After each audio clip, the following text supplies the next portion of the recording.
saya Rindiani dari mata kuliah 3T. Saya di sini mengambil materi tentang problematik proses pendidikan masyarakat 3T.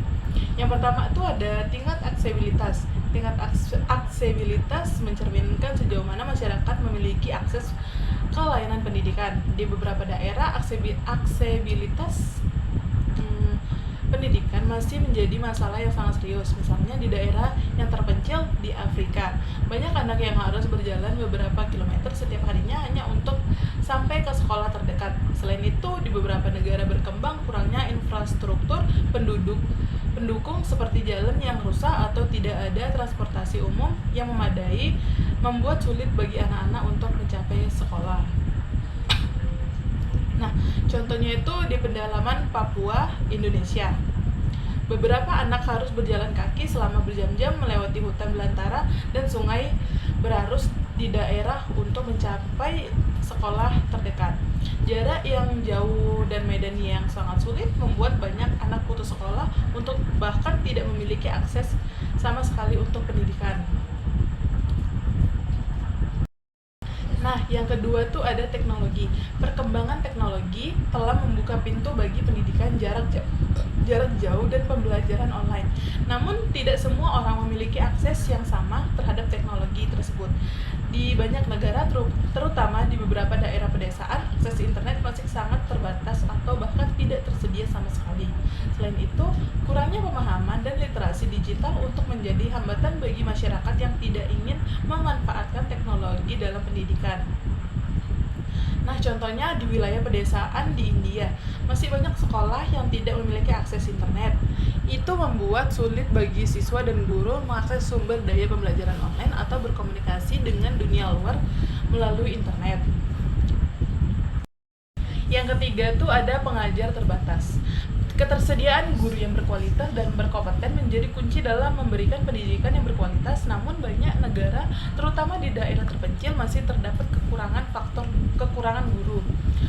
Faktor-faktor seperti rendahnya gaji, kurangnya fasilitas hidup yang sangat memadai, atau kurangnya pelatihan dan pengembangan profesional dapat menyebabkan sulitnya menarik dan mempertahankan guru yang berkualitas. Contohnya di Nigeria, banyak sekolah di daerah terpencil yang kekurangan guru karena tingginya tingkat migrasi guru ke kota besar atau ke luar negeri untuk mencari kesempatan kerja yang lebih baik. Nah, yang keempat itu ada kondisi sosial dan ekonomi. Faktor-faktor seperti kemiskinan, konflik, atau diskriminasi dapat mempengaruhi akses dan kualitas pendidikan di suatu masyarakat. Anak-anak dari latar belakang sosial ekonomi yang rendah seringkali memiliki akses yang terbatas terdapat pendidikan yang tidak berkualitas. Contohnya di beberapa daerah di Afrika, anak-anak perempuan masih sering kali diutamakan untuk membantu di rumah atau bahkan dipaksa untuk menikah pada usia yang sangat muda, sehingga menghambat akses mereka ke pendidikan yang sangat berkualitas.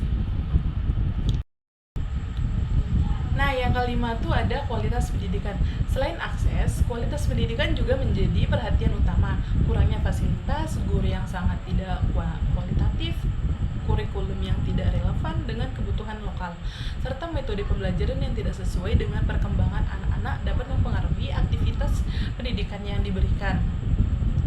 Nah, contohnya itu seperti di beberapa negara di Afrika Latin, masih banyak sekolah yang tidak memiliki fasilitas dasar seperti perpustakaan atau laboratorium sains yang memadai, sehingga menghambat pembelajaran bagi siswa.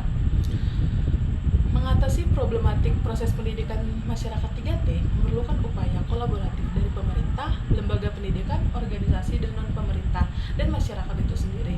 Diperlukannya investasi dalam infrastruktur pendidikan, pelatihan guru yang lebih baik, akses yang lebih luas terhadap teknologi, dan upaya untuk mengatasi hambatan sosial ekonomi yang menghalangi akses pendidikan yang berkualitas. Sekian materi yang dapat saya sampaikan, kurang lebihnya saya mohon maaf. Wassalamualaikum warahmatullahi wabarakatuh.